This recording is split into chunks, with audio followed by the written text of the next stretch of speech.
네, 할렐루야 찬양대가 어머니의 사랑 이 찬양을 했으니까 저는 아버지에 대해서 좀 이야기를 시작하겠습니다. 우리에게는 모두 아버지라는 존재가 있죠. 어머니의 사랑을 이렇게 우리 하늘 같은 사랑, 그 은혜 이렇게 기억하듯이 우리는 아버지에 대해서 이런 의미와 또 우리의 추억과 이런 것들이 다 있죠. 그거에 따라서 사람들은 부모를 대하는 것이 달라집니다. 어떤 작가가요, 시를 쓰고 이게 산문으로 이렇게 쓰는 그런 작가가 있는데 아버지에 대한 회상을 하면서 책을 하나 엮었습니다. 시와 산문을 통해서. 근데 그 작가에 대한 인터뷰 기사를 보았는데 이런 내용이었어요. 아버지에 대해서 생각하면 자기는 그렇다는 거예요. 예전에는 미움, 답답함, 이게 아버지에 대한 이미지였대요. 근데 아버지가 돌아가신 다음에 아버지에 대한 이미지는 그리움이랍니다. 그리움. 10년 전에 아버지가 세상을 떠나셨는데 평생을 농사꾼으로 이 아버지가 사셨다고 그럽니다. 근데 이 농사꾼으로 사신 아버지가 이 아들에 대해서 탐탁지 않은 거예요. 왜냐하면 돈 안 되는 시를 쓰니까. 그리고 사회 문제에 대해서 이렇게 활동을 하니까 영 아버지의 마음에 안 든 거예요. 그런 어느 날 눈이 아마 펑펑 오는 날이었나 봐요. 같이 아버지랑 이제 밥상에서 식사를 하는데 밥상머리에서 아버지가 이 아들한테 물어보더랍니다. 눈은 어째 내리는 기고? 이렇게 물었대요. 경상도 아버지인가 봐요. 그랬더니 아들이 시인이잖아요. 시인이니까 자기가 좋아하는 이 백석이라는 시인이 있는데 그 백석의 시구를 인용해서 아버지의 대답을 한 거예요. 아버지가 뭐라고 물었다고요? 눈은 어째서 내리는 거냐? 그 시인이니까 아들한테 물었어요. 그랬더니 아들이 이렇게 대답했답니다. 가난한 내가 아름다운 나타샤를 사랑해서 오늘은 푹푹 눈이 내립니다. 다음 장면 연상되시겠습니까? 어떤 일이 벌어질지? 아버지가 그 아들한테 그러더랍니다. 미친놈. 그리고 밥상에 있었던 콩나물 있죠. 콩나물국. 그걸 아들 바지 확 끼얹어 버리더라. 그러니까 이 아들은 아버지 그러면 마음속에 앙금이 있는 거예요. 약간의 있지 않겠어요? 근데 이번에 이제 아버지에 대한 시와 산문을 이렇게 쓰면서 아버지를 회상하고 또 아버지를 추억하면서 이게 쓰는데 그 앙금이 싹 사라지더라고요. 그리고 아버지 그러면 애틋한 기억이 하나 있는데 그거랍니다. 아버지에 대한 기억은. 어머니가 아이를 낳다가 유산한 적이 있대요. 그 동생을 이제 낳다가. 그러니까 유산을 했기 때문에 병원비가 급히 필요하잖아요. 가난하니까 집안이. 그래서 아버지 친구 집에 병원비를 좀 빌리러 이렇게 간 거예요. 그 집도 역시 가난한 거죠. 근데 아버지가 빈손으로 돌아왔더래요, 그날. 어머니 지금 병원에 가야 되는데. 근데 하는 말이 왜 빈손으로 돌아왔느냐. 그 친구 집에 갔는데 친구 집 가족들이 모여가지고 옹기종기 저녁을 먹는데 그렇게 평화로워 보이더래요. 너무나 평화로워 보이는. 근데 자기의 형편 때문에 부탁하면 친구도 얼마나 불편하겠어요. 힘들겠어요. 그래서 그 평화를 깨뜨리고 싶지 않아갖고 물끄러미 바라보다가 아버지가 빈손으로 돌아왔다는 거예요. 그때는 이해 못했는데 나중에 지나보니까 아버지의 마음이 어떤 마음이었겠구나 라는 생각이 들더라는 거예요. 여러분 이 이야기를 왜 하냐 그러면요. 우리는 부모에 대한 의미와 추억을 갖고 있어요. 다 각자마다 다 다릅니다. 근데 그 의미와 추억을 가지고 부모를 대한다는 사실 아세요? 내가 어떻게 부모를 대할 것인가는 내 생각 속에 있는 부모에 대한 의미, 또 추억, 또 이 가치, 이걸 갖고 우리가 부모를 대해요. 맞죠? 근데 중요한 건 이겁니다. 우린 그리스도인이잖아요. 그리스도인은 내가 어떤 의미를 부여하고 내가 어떤 추억을 갖고 있고 어떤 형편이냐 이게 중요한 게 아니고요. 하나님의 말씀이 무엇이라고 하느냐. 우리는 내 형편과 처지에 따라서 부모를 공경해야 되는 것이 아니고 하나님의 말씀이 무엇이라고 하느냐에 따라서 순종해야 되는 백성이에요. 맞죠? 예, 이게 맞습니다.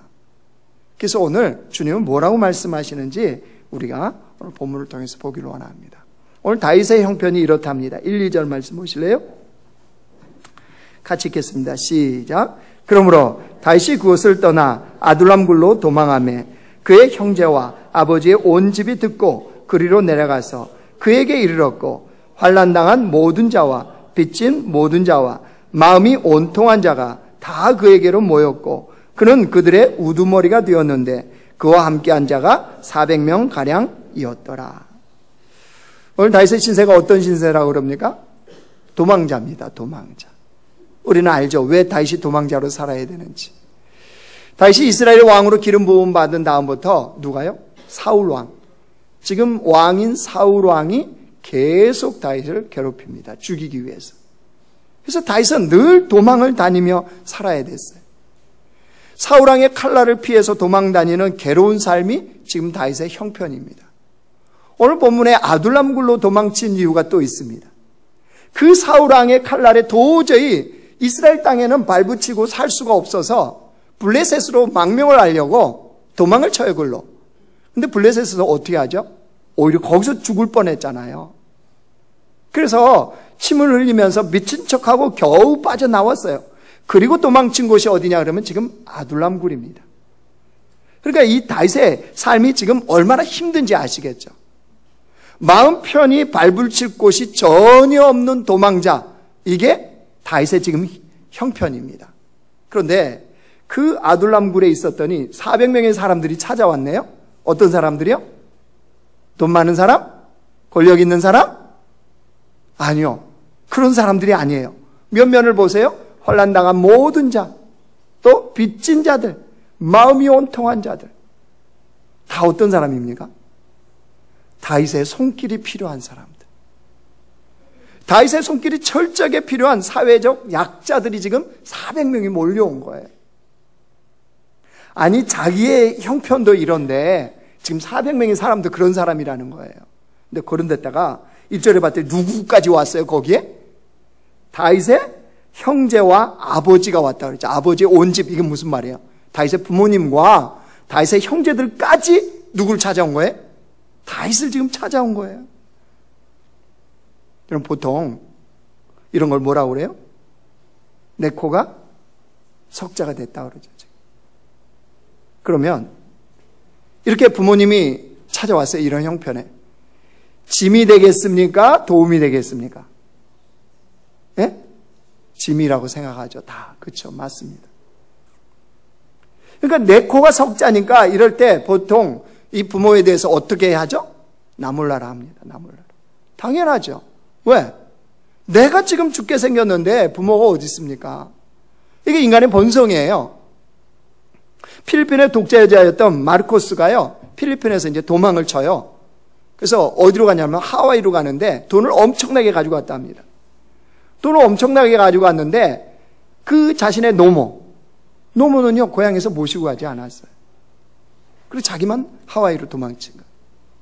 이 노모는 고향에서 아들을 쌀쌀하게 기다리면서 그러다가 결국 숨을 거두셨다는 거예요. 왜 마르코스가 어머님을 안 모시고 왔죠? 자기 형편이 지금 부모를 모실 수 없는 형편인 거죠. 이게 이렇게 행동하는 게 인간들의 본성이에요. 이렇게 당연하다고 생각해요, 우리는. 그런데 다윗이 어떻게 했는지 한번 보실래요? 3절 4절 보실래요?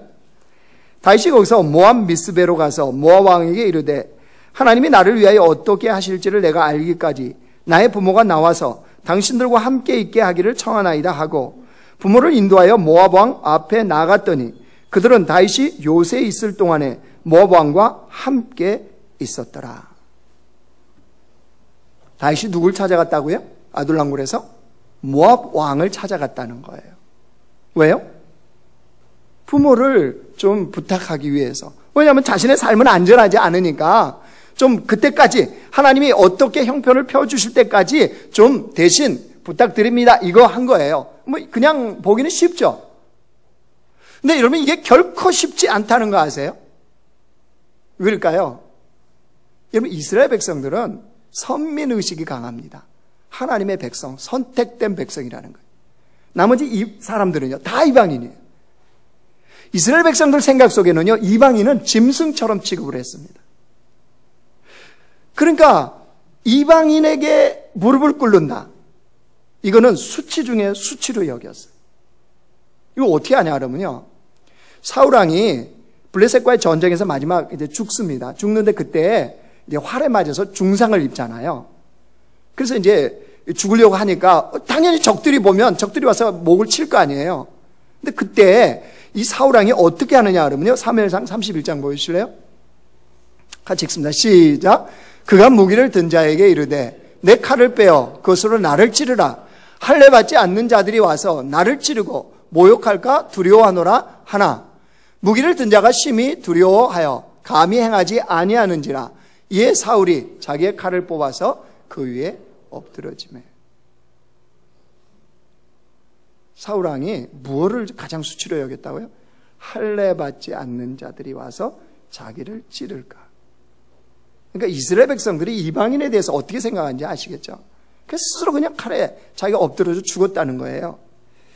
그러니까 이 지금 무슨 말이냐면, 모압 왕에게 가서 부모를 의탁한다는 것은 다윗이 모압 왕 앞에 무릎을 꿇어야 되는 거예요.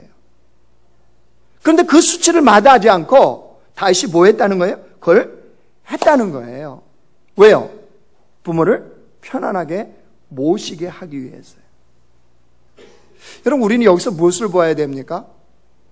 다윗이 자신의 형편과 처지 때문에 부모에 대한 공경을 결코 소홀히 하지 않았다는 겁니다. 형편이 이러니까, 처지가 이러니까 핑계하면서 부모의 공경에 대한 회피를 하지 않았다는 거예요. 여러분, 왜 그랬을까요? 다윗은 왜 그랬을까요? 여러분, 믿음이라는 것은 말씀에 순종하는 겁니다. 믿음은 말씀에 순종하는 거예요. 하나님이 부모에 대해서 무엇이라고 말씀하셨는지를 다윗은 알았기 때문에 그 말씀에 순종하는 거예요. 여러분, 그러면 하나님이 어떤 말씀하셨길래 다윗은 이렇게 수치를 무릅쓰고라도 부모를 모시는 이 일을 했을까요? 여러분, 하나님께서요, 이스라엘 백성들에게 계명을 주십니다. 근데 그 계명 중에 하나님이 유일하게 친히 쓰신 계명이 있습니다. 출애굽기 24장 12절 보여주세요. 같이 읽어요. 시작. 여호와께서 모세에게 이르시되 너는 산에 올라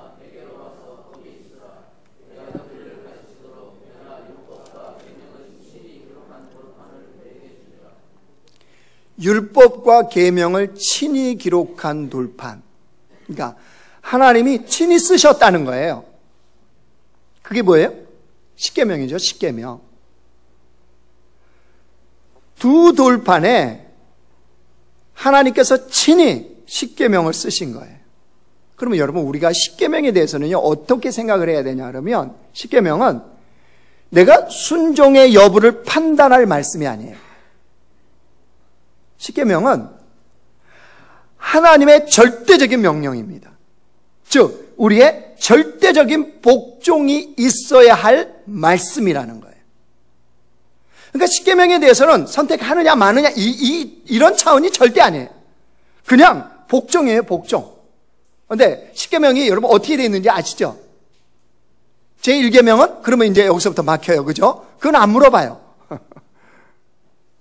자, 여러분이 아는 십계명, 자, 두 돌판이라고 그랬어요.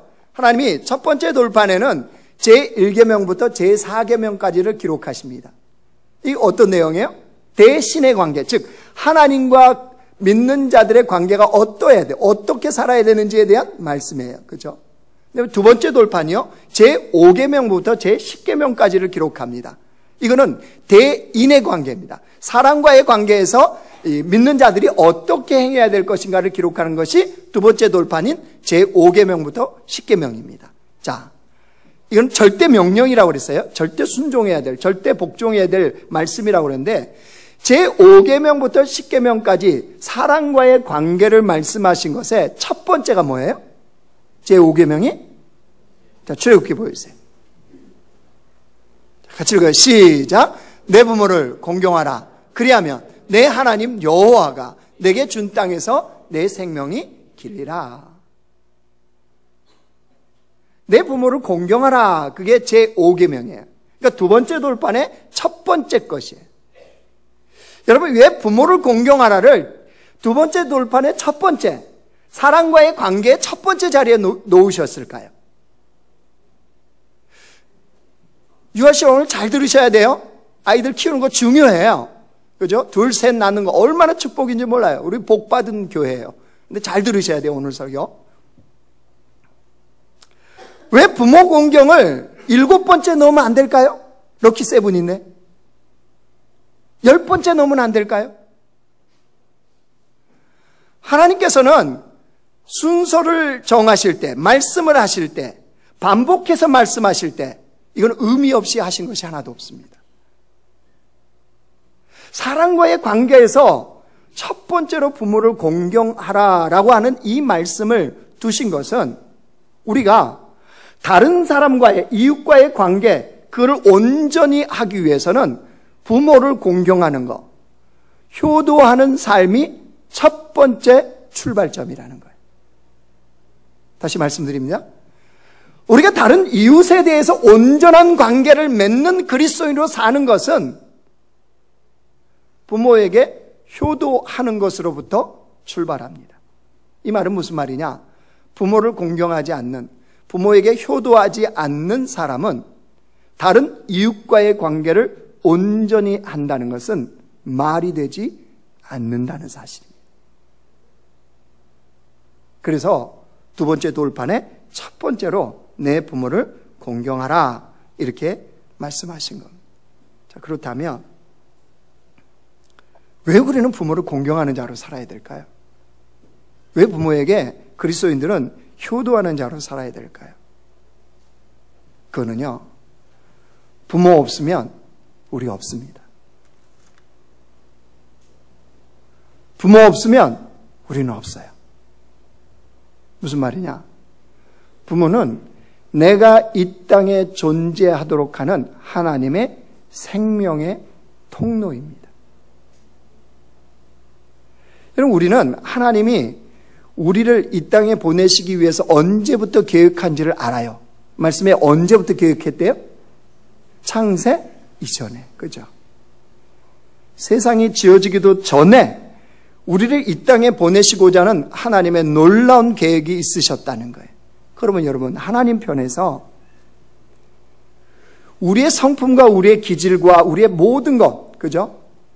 그것에 가장 합당한, 즉 요즘 무슨 게놈 프로젝트 그래갖고 사람들의 이 DNA 이게 다 발견되잖아요. 그죠? 그 DNA에 가장 합당하게 이 땅에 보내기 위해서 하나님이 찾지 않으셨을까요? 누구를요? 부모님을요. 하나님이 아무나 이게 아니라니까요. 창세 전부터 계획하셨던 그 계획에 합당한 자로 태어나게 할 그 합당한 DNA가 어떤 부모에게 있냐는 거죠. 그래서 찾고 찾으셔서 하나님이 그 부모에게서 태어나게 한 거예요. 그리고 우리에게 놀라운 계획이 있는 거 아시죠? 하나님의 선하시고 인자하신 계획 지금도 진행되고 있죠? 믿죠? 그 계획 속에 가장 합당한 환경이 어느 부모에게 있느냐는 거죠. 가난하면 가난하고 힘들면 힘들고 어려우면 어렵고 도대체 부하면 부하고 도대체 어떤 환경이 우리를 이 땅에 보내기에 가장 합당할까? 주님은 찾고 찾으셔서 마침내 그 계획을 성취할 가장 합당한 자로 우리의 부모님을 선택한 거예요. 근데 자녀들은 어떤 불평을 갖죠? 어떤 원망합니까? 좀 더 좋은 환경에 태어났으면. 그죠? 좀 더 좋은 부모.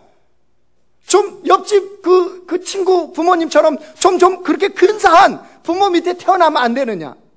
이런 원망과 불평을 가질 수 있어요. 근데 여러분 생각해 보세요. 창세 전부터 계획하셨다며 하나님이 우리를 향한. 이게 너무나 분명한 사실이고 이걸 믿는다면 우리의 이런 말이 얼마나 하나님의 계획을 무시하고 불신하는 건지 아시겠습니까?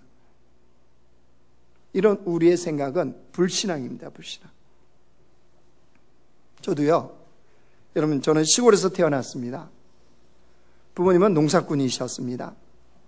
아버지가 도저히 이제 농사를 지을 수 없는 몸의 상태가 되었기 때문에 서울로 이사를 왔습니다. 그게 중학교 2학년 때입니다. 집이 농사꾼이니까 끼니를 굶어야 될 정도의 가난함은 아니었어요.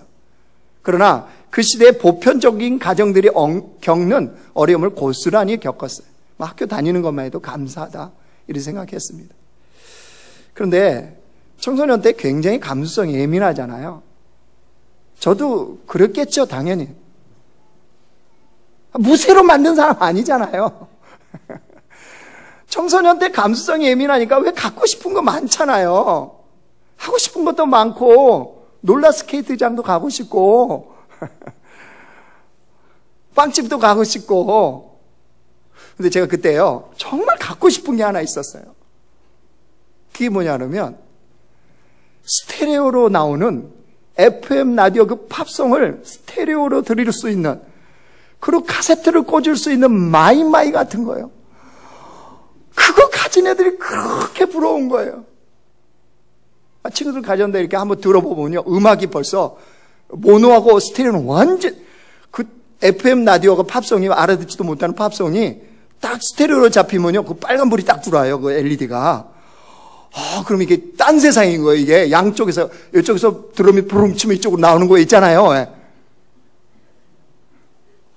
왜 이러세요? 저만 그런 시대에 산 거예요? 그게 너무 갖고 싶은데 말해야 소용없는 거예요. 콧방귀도 안 끼시는 거예요. 우리 형편에 도대체 어떻게 가능한. 결국은 제 돈으로 샀어요. 근데 그럴 때 솔직히 마음에 그렇더라고요. 우리 부모는 왜 이렇게 가난하신가? 왜 이렇게 많이 낳으신 거야? 나는 왜 이런 가정에 태어난 거야? 저희 부모님은요 8명 낳았습니다. 살아있는 아이만 8명. 중간에 죽은 아이까지 아마 9명 낳았다고 그래요. 거기에 맨 꼴찌. 도대체 뭘 그렇게 많이 낳으시고. 어렸을 때 그 시골에 자라면요 다 그래서 형 누나들이요 초등학교만 졸업하면 다 서울로 보냈어요. 왜? 네 밥벌이 네가 해라. 초등학교 졸업하면 여러분 13살 14살이잖아요. 다 보낸 거예요. 그러면 서울로 와서 뭐예요? 일하면서 야학하는 거예요. 스스로 이제 알아서 사는 거예요. 알아서.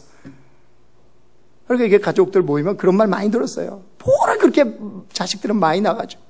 가르치지도 못하고 키우지도 못하고. 저는 그 당시에 그 원망이 합당한 줄 알았어요. 이렇게 자식을 많이 낳아서.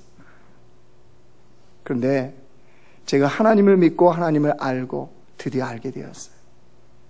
하나님은 우리 모두를 향한 놀라운 계획 속에 그 부모님, 그 환경에 태어나게 하셨다는 거예요. 제가 이걸 아니까요 부모님이 너무 감사한 거예요. 너무 고마운 거예요. 그 환경 마이마이 못 가졌어도 그 환경 너무 감사한 거예요. 여러분, 그 하나님의 계획을 믿으면 우리는 부모님께 나의 형편과 처지를 떠나서 부모에게 효도할 수밖에 없는 주의 백성이 되어진다는 거예요. 뭐 때문에요? 생명의 통로예요. 부모를 부정하면요, 부모를 멸시하면요, 나 자신에 대한 존재를 부정하는 것이요, 멸시하는 것이 되어집니다. 왜냐하면 부모님은 생명의 통로거든요. 인터넷에요 나이별 아버지에 대한 인식 이런 게 이렇게 있더라고요. 그래서 제가 이렇게 적어왔습니다. 나이별로 아버지에 대해서 이렇게 인식한대요. 4살 되면요 아빠는 무엇이나 할 수 있다. 아버지에 대한 인식이요. 슈퍼맨이에요. 아빠는. 7살이 되면 아빠는 아는 것이 정말 많다. 이렇게 생각한다. 8살이 되면 이제 학교나 유치원 가잖아요. 아빠와 선생님 중 누가 더 높을까? 아빠를 대단하게 쳐주는 거예요. 12살이 되면 아빠는 모르는 것이 많다. 무시로 들어가는 겁니다. 14살이 되면 이제 중고등학생 되잖아요. 우리 아버지요? 세대 차이가 커요. 이제 세대 차이가 난다는 것을 느낀답니다. 25살 청년이 되면 이제 이렇게 얘기한답니다. 아버지를 이해하기는 하지만 기성세대는 이미 갔어요. 완전 무시로 들어가는 거예요. 근데 30살이 되면 조금 사람이 돼가나 봐요. 30살 때는 아버지에 대해서 이렇게 인식한답니다. 아버지의 의견도 일리가 있지요. 일리가 있지요. 이렇게 한답니다. 40세가 되면 아내한테 그런답니다. 여보, 우리가 이 일을 결정하기 전에 아버지의 의견을 들어봅시다. 점점 사람이 돼가요. 50세가 되면 아버지를 이렇게 인식한답니다. 아버님은 훌륭한 분이셨어. 드디어 60세가 되면 아버지를 이렇게 인식한답니다. 아버지께서 살아계셨다면 꼭 조언을 들었을 텐데. 저는 이 마지막이요. 아버지가 살아있었다면 꼭 조언을 들었을 텐데. 이게 무슨 말이냐면요. 부모에 대한 공경을 해야 된다. 10계명의 5계명이다.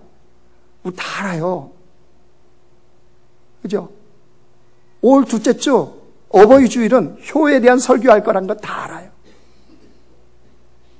그런데 아는 것으로, 머리로 아는 것으로, 인식하는 것으로 그쳐버리면 아무 소용이 없다는 거예요, 여러분. 내가 언젠가는 그 말씀대로 부모에게 효도할 거야. 언젠가는 내가 공경할 거야. 언젠가는 잘해드릴 거야. 언젠가는 내가 용돈 매달 드릴 거야. 언젠가는 내가 전화를 꼬박꼬박 할 거야. 언젠가는 사랑한다고 표현할 거야. 그 언젠가를 부모는 기다려주지 않습니다. 저는 솔직히 5월달만 되면 이 효에 대한 설교할 때마다요, 솔직한 고백입니다. 힘들어요. 잘 못하겠어요. 왜? 내가 그렇게 효도한 자식은 아니었거든요. 지금은 다 안 계세요, 양가가. 없어요.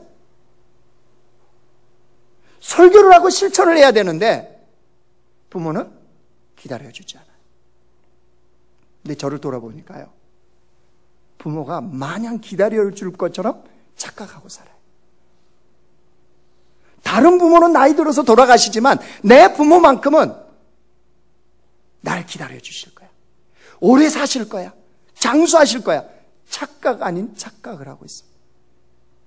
근데 어느 날 봤더니요, 안 계시는 거예요.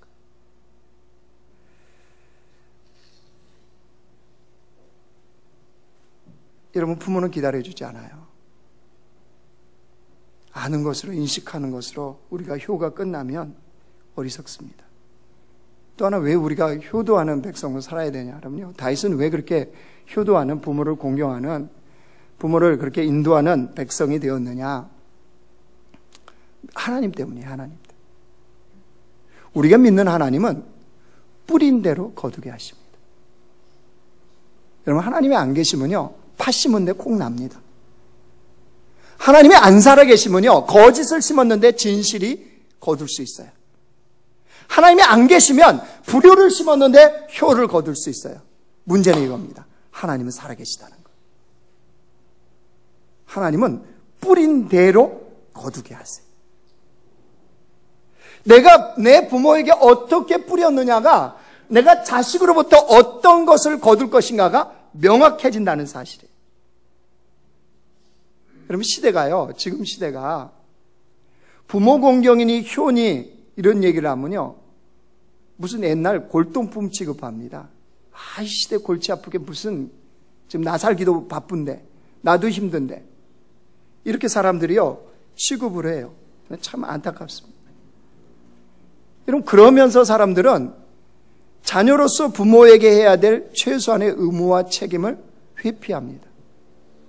참 아이러니한 것은, 그러면서도 누구에게는, 자기 자식에게는 모든 걸 쏟아붓는다는 거예요. 그렇죠? 여러분, 그거 보셨나요? 부모를 공양하기 위해서 맞벌이 전선에 뛰어든다. 이거 보셨나요? 부모를 공양하기 위해선 맞벌이를 하고 있다, 우리는. 전 신문이나 이런 데서나 봤지 별로 못 봤어요. 그러나 자식을 학원 보내고 가르치기 위해서는요, 어떤 고생도 마다하지 않고 맞벌이가 아니라 투잡, 쓰리잡을 갔죠. 여러분, 이게 현실이에요. 그런데 여러분, 이게 무슨 일을 하고 있는 줄 아세요? 불효자를 키워내고 있는 거예요. 불효자를. 너 불효해라. 나중에 나한테 불효해라. 라고 지금 씨앗을 뿌리고 있는 중이라는 사실. 우리나라가 소득이 이제 3만 불 시대에 이르렀다고 그래요. 나라가 굉장히 이제 경제적으로 부유해지니까 많은 복지 정책들이 생깁니다. 저는 좋은 복지 정책에 대해서 반대할 이유는 없습니다. 좋은 복지 혜택을 받아야죠. 그런데 그런 좋은 복지 혜택 때문에 자식들이 부모를 부양하고 부모를 책임져야 되는 그런 의무에 대해서 회피한다는 거 아세요? 마치 부모 부양은 국가의 책임인 양, 국가가 책임져 줘야 되는 것 양 취급하고 사는 것이 여러분 지금 현실이에요. 여러분 그런 의식이 얼마나 많은 줄 알아요? 우리 자식들 어떨까요? 우리 손자대로 내려가면 어떨까요? 점점 심해질걸요? 예, 부모 국가가 책임져 준다. 뭐 나쁘지는 않죠. 나쁘지는 않습니다. 그런데 여러분 보세요. 오늘 하나님의 말씀 뭐라고 했어요? 내 부모를 공경하라. 그리하면 이 땅에서 내 생명이 길리라. 10계명 중에 유일하게 약속의 말씀이 있는 계명은 딱 5계명밖에 없습니다. 다른 건 없어요. 딱 5계명이에요. 5계명. 그리하면 조건절이에요. 조건절. 딱 하나밖에 없어요. 부모를 공경하고 효도하는 자에게는 땅에서 내가 이런 복을 주리라 라고 하나님 말씀하셨는데 이 조건, 약속이 있는 말씀을 국가가 해버려요. 국가가. 그럼 우리 그리스도인들은 뭡니까? 자, 국민이 없는 국가가 있을 수 있습니까? 없습니까? 백성이 없는데 어떻게 국가가 있어요? 여러분, 이런 것으로는 저는 복지 혜택이 그렇게 마음에 들지 않습니다. 여러분, 부모에게 힘들지만 어렵지만 그렇게 효도하면서 하나님으로부터 누릴 수 있는 그 은혜와 복이 얼마나 큰데요. 그걸 다 빼앗기고 있잖아요. 이게 지금 우리의 현실이에요. 이제 말씀을 정리하겠습니다. 우리가 주를 믿는 백성으로서의 내 신앙생활이, 내 신앙이, 내 믿음이 온전한지 안 한지는 무엇을 보면 아는 줄 아십니까? 부모에 대한 공경을 하고 있느냐 안 하고 있느냐를 보면 압니다. 왜 그런 줄 아세요? 신앙과 효는 비례합니다. 부모에 대한 효가 없는 백성들은 신앙이 그만큼 없습니다. 이건 역사적으로 증명된 사실입니다.